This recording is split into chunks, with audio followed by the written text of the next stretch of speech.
Iran ने कहा है कि उसकी फौज मुकम्मल अलर्ट पर है। ईरान के आला फौजी कमांडर ने इसराइल और अमेरिका को खबरदार किया है कि अगर एक भी गलती हुई तो पूरा खित्ता, पूरा रीजन खतरे में पड़ सकता है। सवाल यह है कि असल में हो क्या रहा है और यह वार्निंग कितनी संजीदा है। मगरबी एशिया यानी कि वेस्टर्न एशिया में एक बार फिर कशीदगी बढ़ रही है और इस बार तेहरान की तरफ से पैगाम बहुत वाज़ेह है। ईरान के आला फौजी कमांडर मेजर जनरल अमीर हातिमी ने कहा है कि ईरान की फौज पहले से कहीं ज्यादा जंग के लिए तैयार है। उन्होंने young soldier of the armed forces की तकरीब में खिताब करते हुए कहा कि ईरान की मुसल्लह अफवाज मुकम्मल दिफाई तैयारी के साथ काम कर रही हैं। फौज, फ़िज़ाई दिफा, मिसाइल यूनिट्स और दीगर तमाम शोबों के दरमियान मुकम्मल राब्ता और हम-आहंगी मौजूद है। मकामी सलाहियतों पर मबनी है और इसे खत्म नहीं किया जा सकता। उन्होंने जोर दिया कि मिसाइल और फ़िज़ाई दिफा के शोबे में ईरान आज इस पोजीशन में है जो सेहूनी निज़ाम की मुसल्लत करदा 12 साला जंग के मुकाबले में कहीं ज़्यादा मजबूत है। फौजी कमांडर ने कहा है कि दुश्मन को ईरान के खिलाफ कार्रवाई करने के ख्याल से मायूस हो जाना चाहिए। ये तभी मुमकिन है जब ईरान इतना मजबूत हो कि कोई भी हमला आवर ये समझे कि उसे भारी नुकसान उठाना पड़ेगा। मेजर जनरल हातिमी ने कहा है कि इस मकसद के लिए कौम में इत्तेहाद यानी यूनिटी, यकजहती, सॉलिडारिटी, बाहमी हमदर्दी और ताउन बहुत ज़रूरी है। उन्होंने ये भी तस्लीम किया कि मुल्क को तामीर करने की ज़रूरत है और कौम को दरपेश मुश्किलात का एहसास है। हर मुल्क की तरह ईरान को भी माशी यानी इकोनॉमिकल और रोज़मर्रा ज़िंदगी के मसाइल हल करने हैं, लेकिन उन्होंने वाज़ेह किया है कि अंदरूनी मसाइल और दुश्मन का मुकाबला करना दो अलग अलग बातें हैं। जनरल हातिमी ने कहा है कि तकरीब में नौजवान फौजियों की मौजूदगी दुश्मनों के लिए एक वाज़ेह पैगाम है कि कौम मुल्क के दिफा के लिए पूरी तरह तैयार है। आखिर में उन्होंने मौजूदा सूरत हाल को एक बड़ी जहनी जंग यानी साइकोलॉजिकल वॉर करार दिया है, जो दुश्मन की हाइब्रिड जंगी हिकमत अमली का अहम हिस्सा है।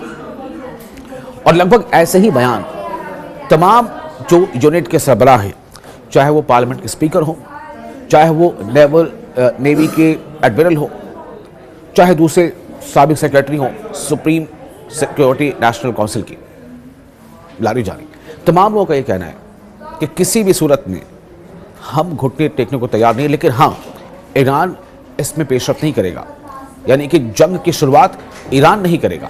लेकिन अगर दुश्मन ऐसा करता है, उनका इशारा साफ तौर से अमेरिका की तरफ से है। और आप जानते हैं जिस तरह से अमेरिका ने जो पर्शियन गल्फ है उसके आसपास अपनी पूरी जो बहरिया की जो ताकत है, समुद्री ताकत है, उसने यकजा करना शुरू ही नहीं कर दिया बल्कि यकजा कर लिया है।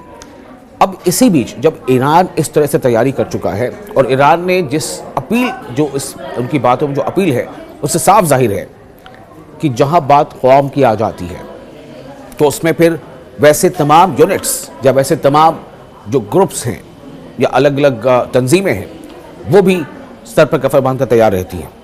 और ऐसा हमने सुना कि किस तरह से अभी हाल ही में हौसी जो फाइटर्स हैं, उन्होंने भी इस बात को कहा है कि अगर हमला हुआ यानी ईरान पर अमेरिका की तरफ से, तो दुनिया देखेगी जो अब तक नहीं हुआ था।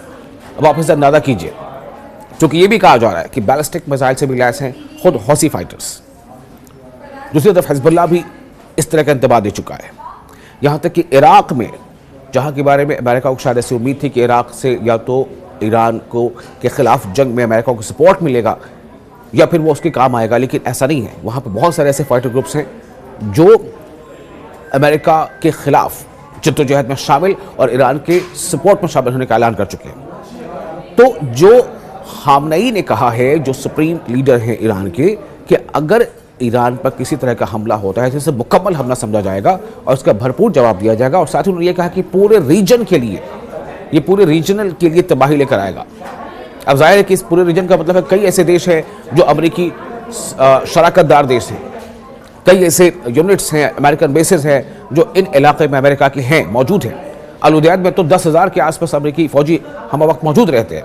हालांकि वहाँ बीच में कुछ ऐसी मूवमेंट हुई थी जिससे ऐसा लगा था कि वहाँ से उस अड्डे को खाली कर रहा है अमेरिका, लेकिन वो एक स्ट्रैटेजिक मूव था और उसके तहत उन्होंने कई फौजों को दूसरी जगहों पर मुंतकिल भी किया है। लेकिन पूरा अड्डा खाली ऐसी बात भी नहीं है। और इसीलिए जो अमेरिका के हलीफ ममालिक हैं इस रीजन में, उनमें से कई ममालिक कई ऐसे चाहे वो ओमान हो या दूसरे ऐसे सऊदी अरब हो, वो बार बार अमेरिका को इस बात पर राज़ी करने की कोशिश कर रहे हैं कि वो ईरान के ख़िलाफ़ ऐसी कोई जंगी कार्रवाई ना करे। अभी कोशिश यही हो रही है डिप्लोमेटिक रास्ते तलाश करने की, लेकिन ईरान का कोई भी एक ऐसा जर्नल नहीं है जो ये न कह रहा हो कि अगर हमला हुआ तो फिर हम उसका भरपूर जवाब देंगे। ये तैयारी है ईरान की।